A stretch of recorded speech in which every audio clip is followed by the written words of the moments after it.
This is the Ag Queen Podcast. This podcast explores the agriculture industry with the movers and shakers of those shaping it. Here's your host, Lori Boyer.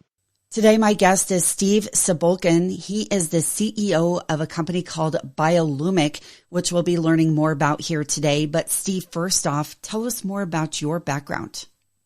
Yes. So I'm currently the CEO of BioLumic, and I joined that company in 2020. But prior to BioLumic, I was the founder and co-founder and CEO of a company that I spun out of Cornell University with an ag tech model as well. It was called Adapten, which is a precision nutrient management technology. So that was in 2013 and ran that company. That company got sold to a large agricultural conglomerate called Yara. And at Yara, I helped to grow their digital agriculture platform and also to launch a carbon farming effort that's now public called Agoro as well. And before Adapten, I'm a serial entrepreneur, so I've always worked at the convergence of technology and impact and that space in general. Very good. Now tell me, if you don't mind, tell me about BioLumic as a company. Of course. Well, BioLumic is an agricultural biotech company, and our focus is on programming the genetic expression of plants with light signals to be precise.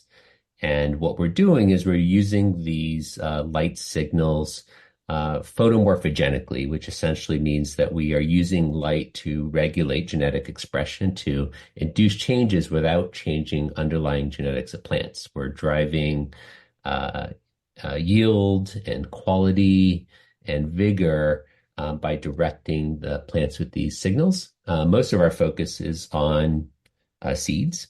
And just for a little bit more background, BioLumic was founded in New Zealand, is now a U.S. company. And we have office, our central office is in Champaign, Illinois.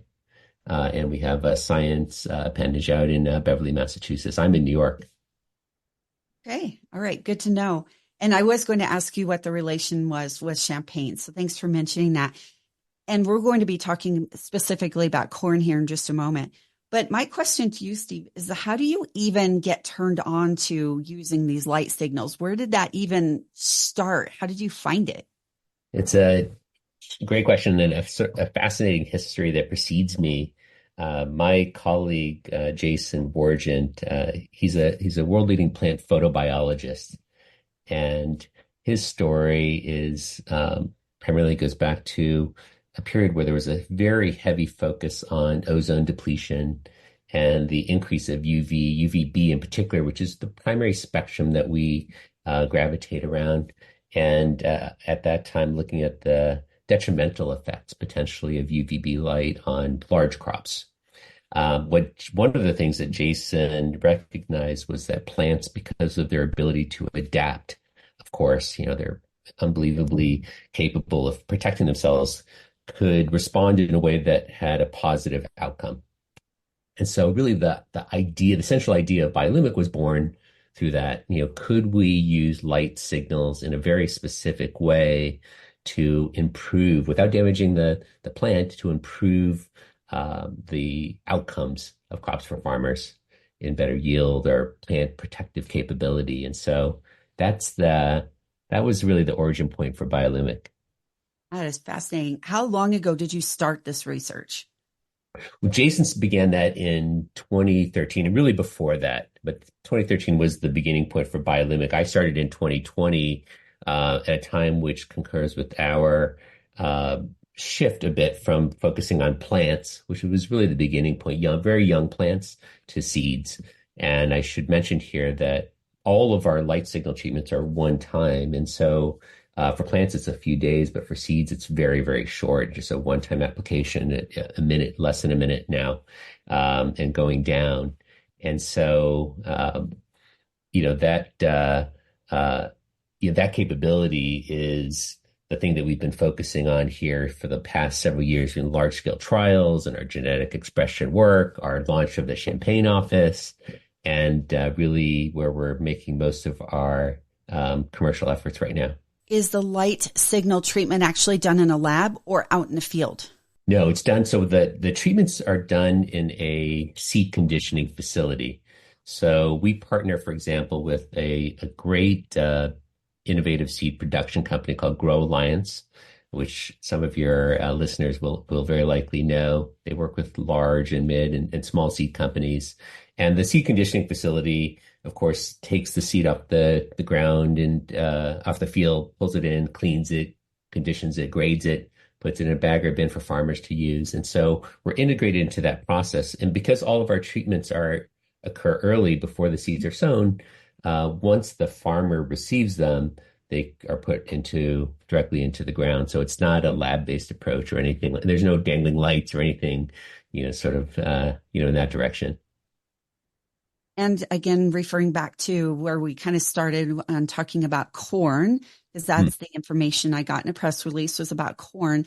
Have you done soybeans at all or any other wheat seeds, anything like that, or just corn right now?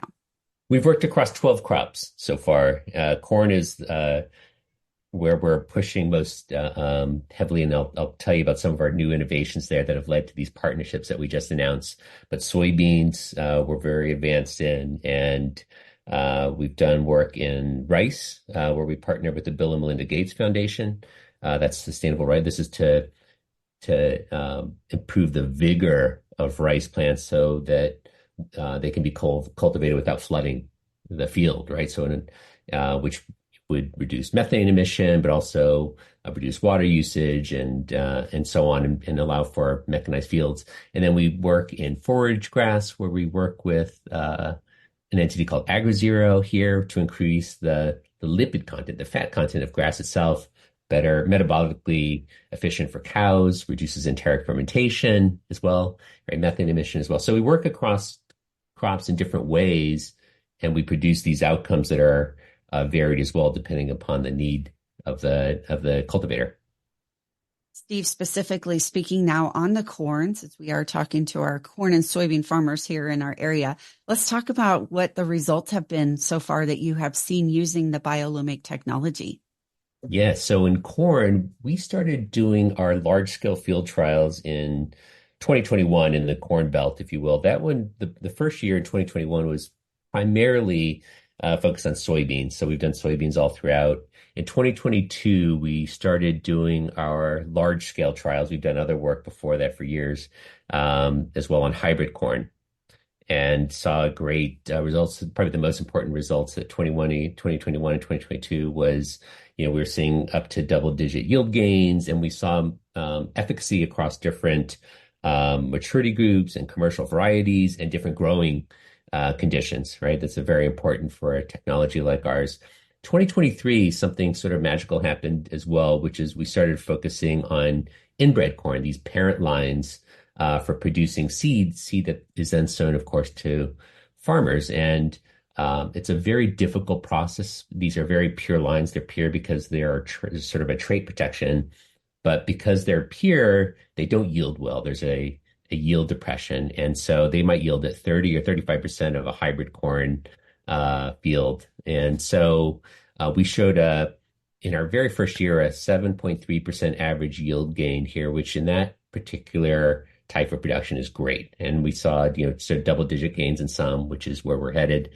And it was sufficiently compelling that we sort of shifted our focus a bit with Grow Alliance and some seed companies to focusing on inbred corn. So we've now partnered with them, and we've announced a few other collaborations with Beck's and Peterson Corn Genetics, Peterson Farms. There's a few others as well.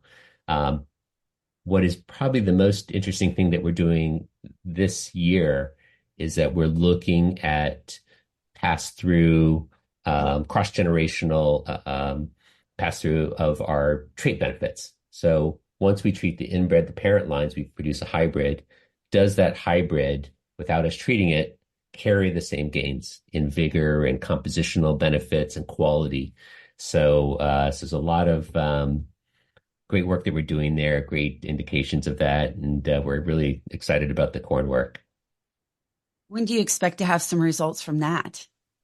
Well, we have some results already. So we've published a number of our field results over the years, of course, and we have some good early indications of that pass through that we'll be publishing towards the end of this season. And um, we're extremely excited about the results we've seen both in our so one of the things we do is we look at genetic expression markers. These are proprietary markers that indicate to us really early on if what we're doing is going to be effective, right? If we can exploit what's there with our technology. We've already seen that, and we've already seen some field level gains as well. So that will happen.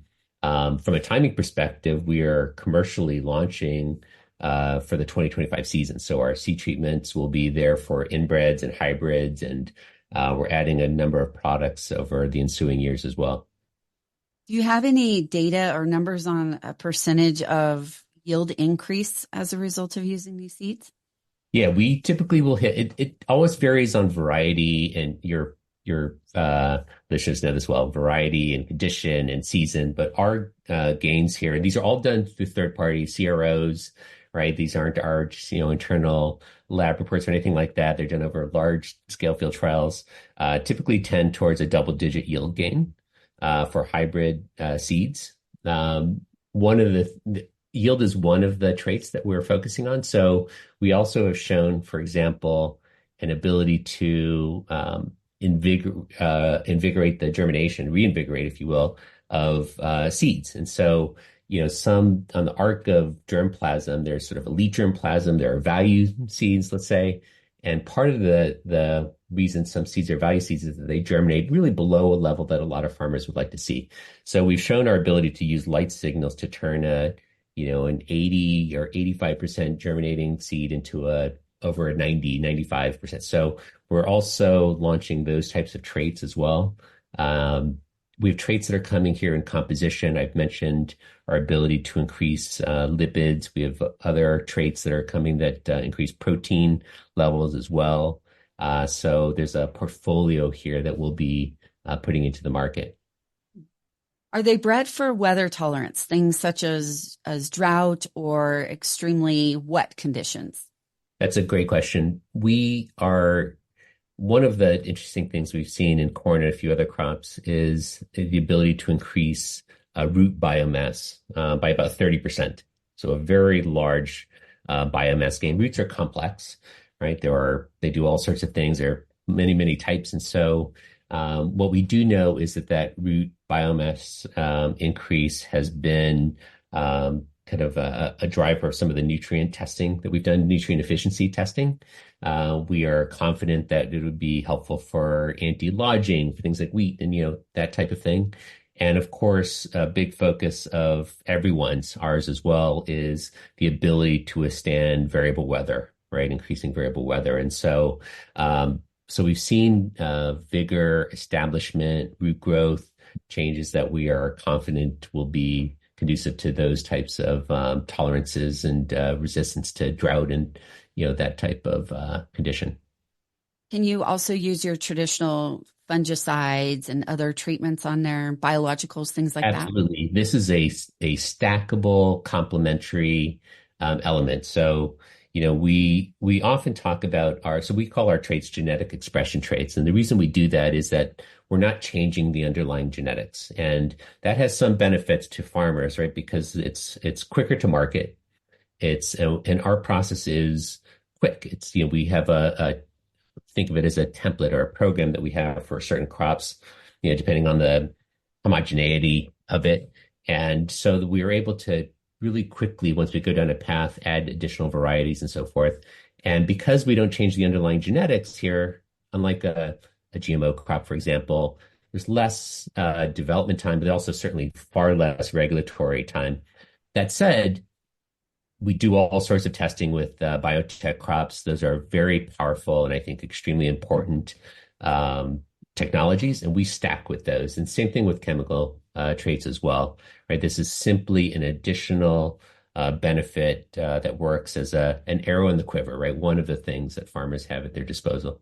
Steve, shall we wrap up the show by giving information on your website and contact information? Absolutely. Yeah, it's www.biolumic.com.